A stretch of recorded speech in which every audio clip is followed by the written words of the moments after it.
So today I'm going to be here. I'm going to sit here with somebody very special, somebody very interesting. I don't know why she's walking already here. But guys, please give it up for Nora Awolowo, please. Guys, please give it up for Nora Awolowo. Awolowo. Awolowo. I'm learning. Hi, Nora. Can I help you, Mike? Can I help you with your mic? Yeah. Let me help you. Your mic. It's good. Okay. So, guys, how many of us know Nora here? How many of us know Nora here? Okay, how many of us watched The Red Circle? The movie that started with a lot of branding and PR, and every one of us wanted to get into The Red Circle, that time. You watched the movie, right? This is Nora, guys. Please, once again, give it up for her, guys. She's very shy, by the way. Nora, thank you so much for joining me here. Thank you. And I apologize for us starting this whole thing late. It's fine. I promise we are going to be here. We are going to be out of here in no time. So, guys, the reason we thought to bring Nora up on our program is because she's phenomenal. She's done incredible work, and the main thing about Career Brunch 2.0 is career tech and lifestyle, right? In the lifestyle business, we're looking at the creative economy. And we all know, you cannot underestimate how much money people make in the creative space right now. Is that correct, guys? People are making tons of money, And we thought, hey, what better persons can we bring on board to come talk to us about creativity and also what she's been doing, with her knowledge and everything. So we brought in Nora. And today we are going to be asking Nora a couple questions just to get some insights from her that would possibly help us to understand how you and, of course, myself can make more money, while being a creative and while being a creative doing magical stuff, in Nigeria. So I have a few questions here to ask Nora, and I hope that you're able to pay attention here so you can help us achieve our goals today. So, Nora, my first question is, what moment or experience made you realize that filmmaking, especially tech-powered filmmaking, was your path? Yeah. Hi, everyone. Good afternoon. Okay, thank you so much for having me, and well done. What was the moment? Nigeria. I'm going to try to answer the questions in the most natural and honest way as much as possible. A lot of the questions. You are recording me to this. I may have to edit some things in my head. But I studied accounting in school, by the way. I did a BSc in accounting. And we had this long ASU strike that year. And I remember, if you know friends that are into accounting, you know that the next thing after studying accounting means you become a chartered accountant, do like your ICANN or ACC or whatever to just become chartered. And my father was pestering me and your friends are already starting their ICANN while still in school. What are you waiting for? I think I was in 200 level that period. And me, I just felt I was lazy. And I was like, instead of doing this ICANN now, when I graduate, I don't have to start from the beginning. I'll just go 2 years ahead and just, continue. So I did not even have a concrete answer for him. But what I realized was I am very fascinated by architecture. And that kind of shows in my work. Symmetry, lines, composition. That's why I knew that a lot of Nigerian artisans are shitty.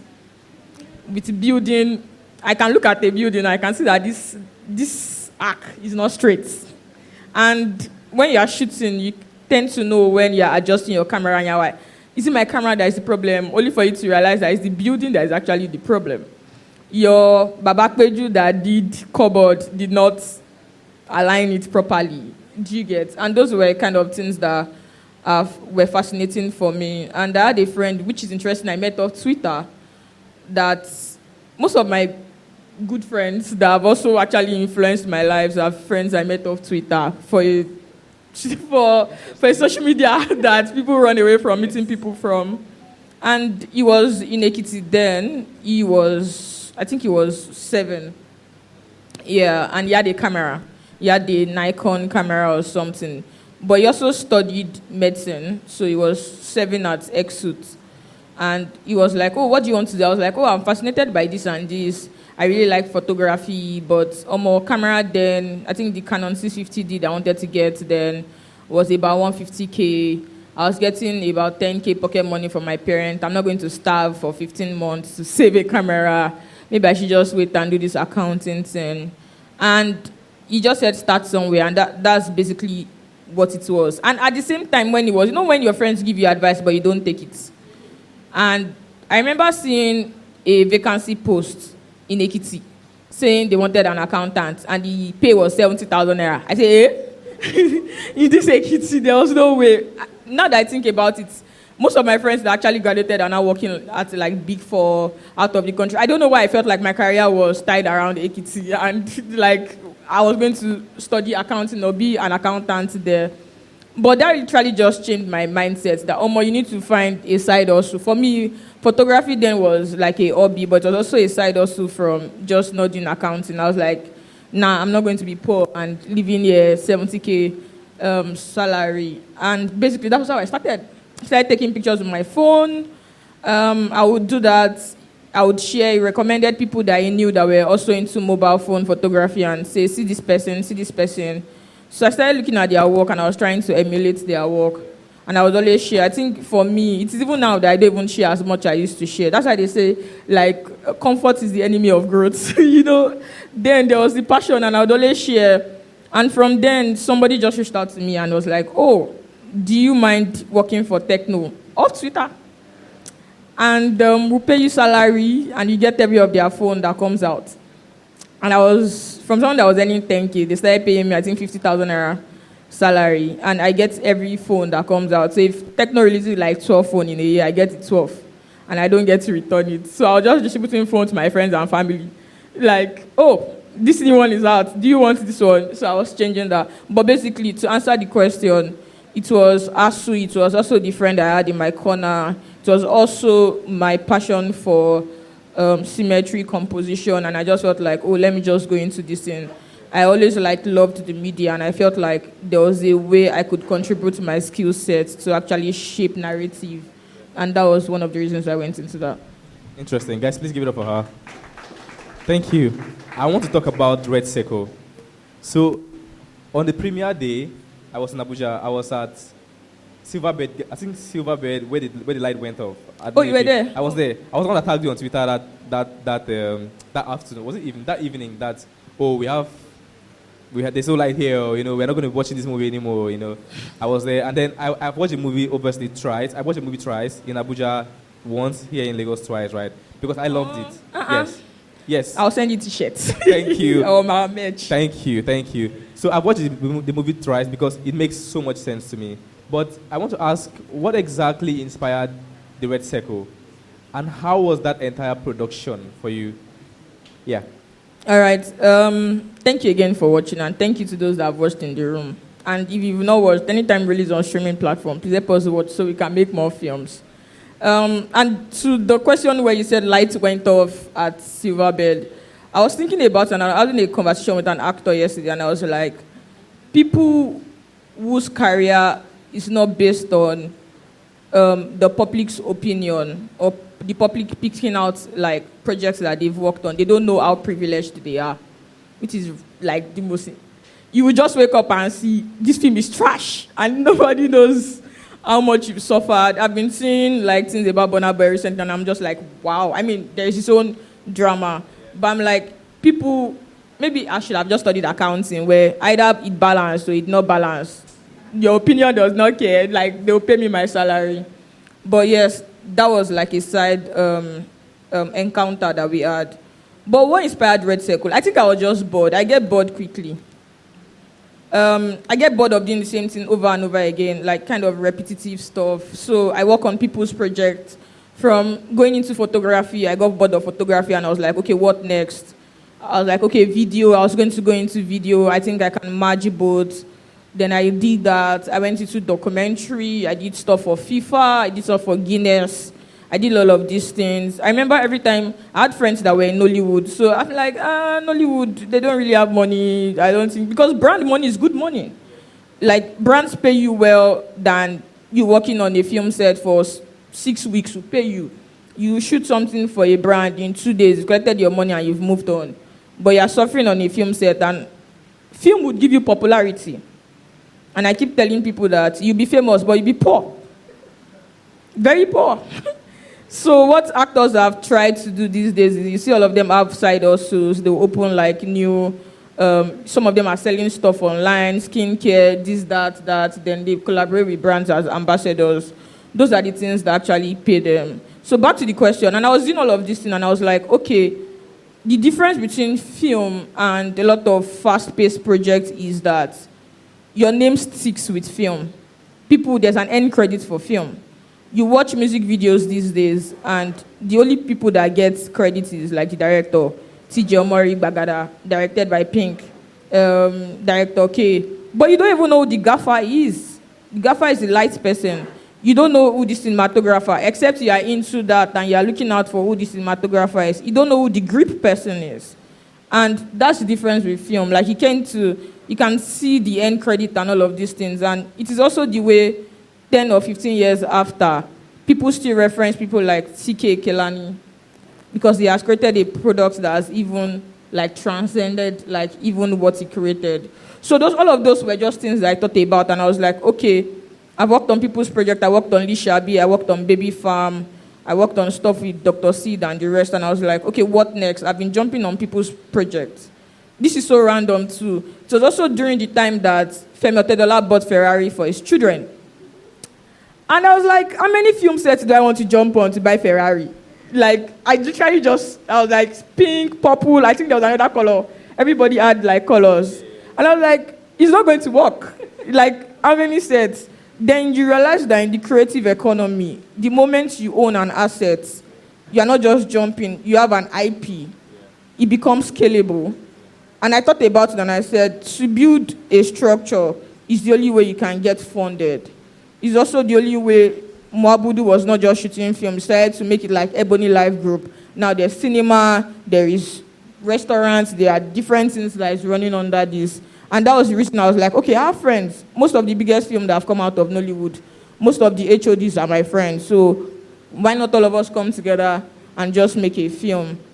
And basically, that's where Red Circle came out from. Yeah, and we made it. We went through Shege, but yeah, you watched it, you liked it, and here we are talking.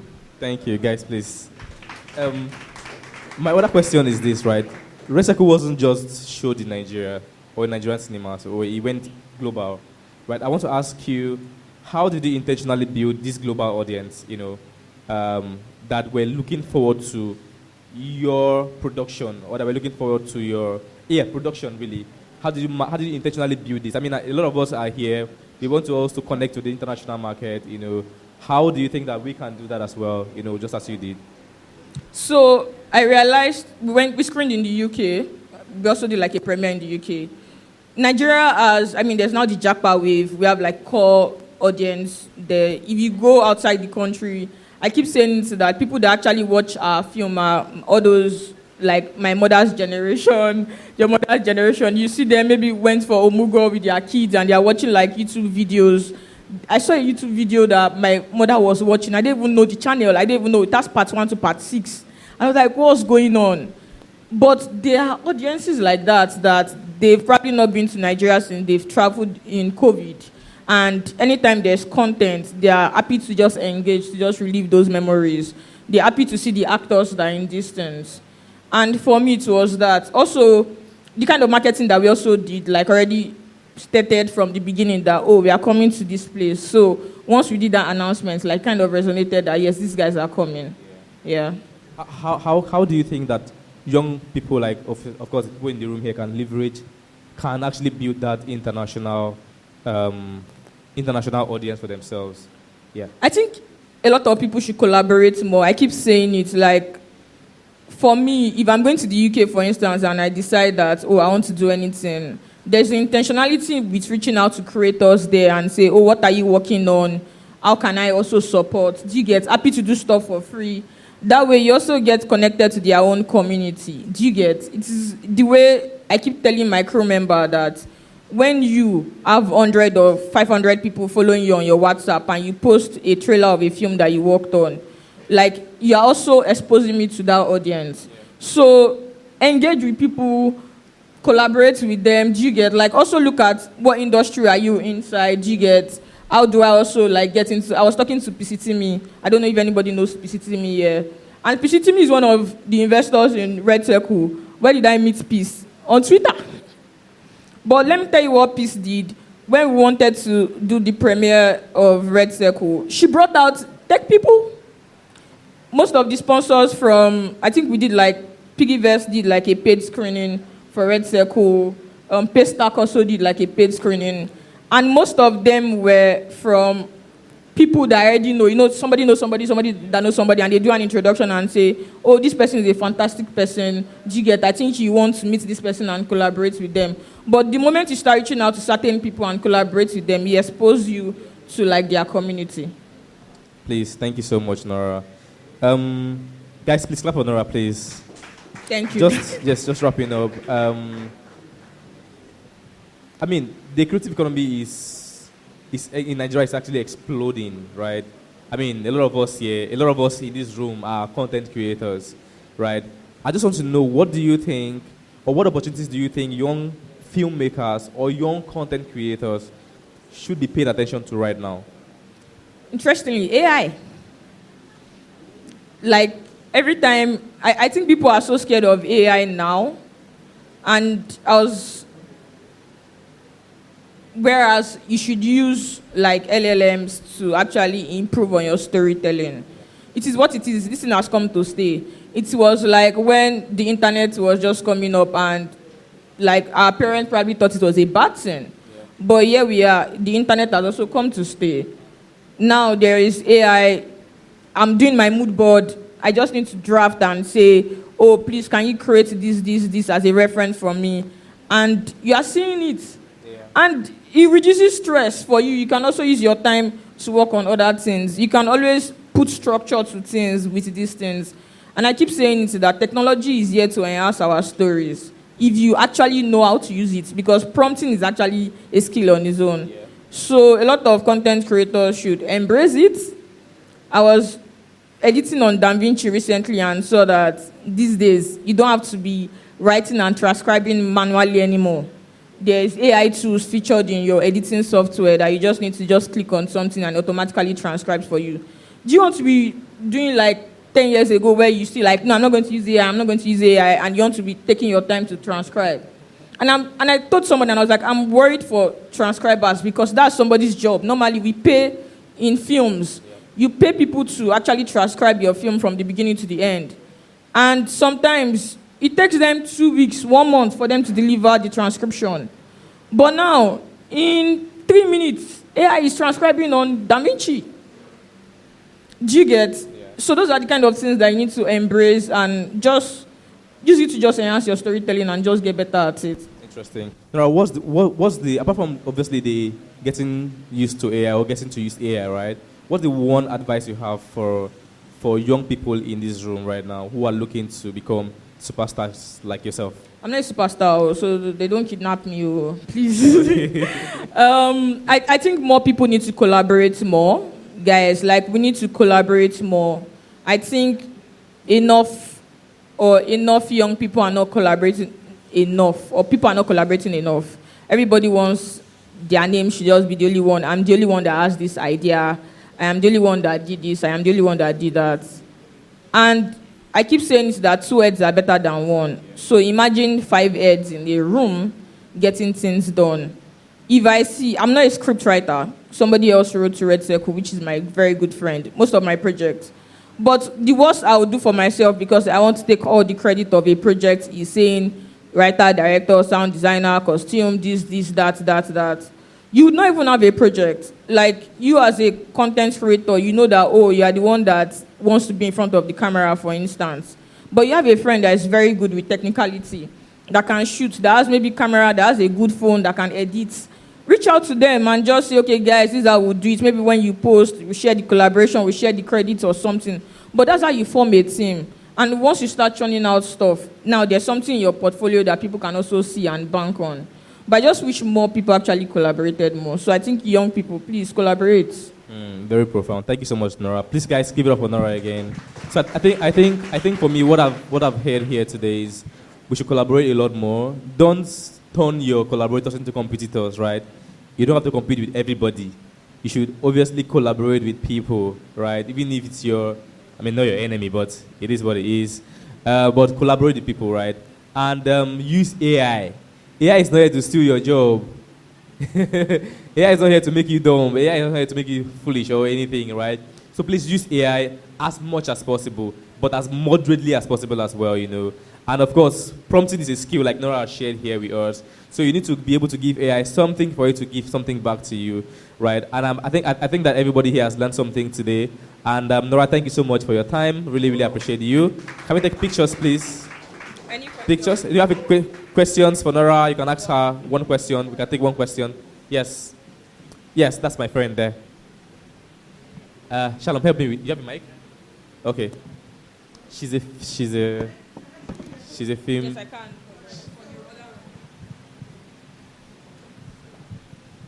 Hi, Nora. Hi. I actually know you. Actually, you might not know.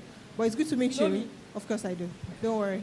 So my question is, yes, of course, I've been acting for the past 14 years, way back from UI. Yeah, so I've done a lot of collaborations. I've appeared in so many soap operas, Tinsel, Awolowo, you can name them, all right? And I can tell you that the money I've made throughout this collaboration, I've made more than that just doing advert for Lipton or Glow. So my question is, at what point do you stop collaborating? Because they will keep collaborating, and then you don't make money off this. And yes, you are known, like you said, actors are brokers, trust me. We don't have money, but yes, we are known. But I don't want to be known, I want to be rich. At what point do we stop collaborating? Because I've done my projects. I just finished some projects with LITF. And then Madame Bolani Hospital hosted us. We had fun, we ate, and that was it. Not because she doesn't want to pay, but because, why not? I've invited you already to show your play. He came to see the play and all. We were just paid token just to say, oh, thank you for coming. Collaboration, yeah. Don't forget, this is my 14 years in the industry. Only commercials have paid me the money. Glow, MTN, I've done a lot of collaborations with them, and they've paid a lot of money. So they are not collaborations, though. So now, for the movie industry now, collaboration is like you are just throwing yourself out there to be used, and no money is coming in. So my question again, at what point do you stop collaborating? Thank you very much for that question. I think it's a very good question, by the way, and thank you so much for asking that question. So I'm going to talk for myself. I think you collaborate with people that you think the values are shared. Yeah, can you hear me? Sorry, I can't see you. I actually want to see you as I'm answering the question. You collaborate with people that you feel like the values are shared, and they are not using you. Some people are users, like clearly. You are the one doing the bulk of the job. Some people you see, they want to do birthday pictures. They'll tell you, oh, photographer, makeup. We see these things. For me, I don't accept collaboration for works that I have done before. If I am deciding to say I want to collaborate with you, that means it's expanding something that I don't know before. Once it's repetitive, there's no use for it. What's my value from it? I've worked on set for free, not because I don't know my value if it was something else, but I knew that I was working on this project because I wanted to gain something. They probably just felt like, this is IFA. In Yoruba, will say, like, this is free job, G-get. But I knew what I wanted out of it. They called me the next time. I charged in full, G-get, because now there's nothing. I'm now the one offering you something. I don't know if that makes sense. There's no value from it. You only collaborate with people that the values are mutual. If somebody comes and tells you, oh, come and do a commercial, why are you collaborating with them on commercials when you know that you have tons of that already on your portfolio? Does that make sense? Nobody's going to come and tell me to come and collaborate on a documentary. I've done a lot of that. Do you get? But I've not done theater. So if you come and meet me and say, Nora, can we collaborate on theater? I'll probably do it for free. But you will not come again 2 years after to say, still come and collaborate on theater. It's already in my portfolio. What am I gaining from it? So those are the ways that we should look at collaboration. Don't continue collaborating on something that already exists. You are not getting anything, no value from it. Collaborate when you feel like you are gaining something. Everybody is selfish. Selfish. You realize quickly that you are the one thinking, oh, this is just for everybody. People have their own ulterior motive. Be selfish about it. If it is not worth your time, if you are not getting anything of value from it, don't do it. And that's how I apply to my own skill set and my own anything I want to do. I hope that answers the question. Thank you, Nora. Thank you so much. Thank you so much for your time. It was great spending this That's all, yeah. minutes with you. Guys, please clap for Nora again. So we'll take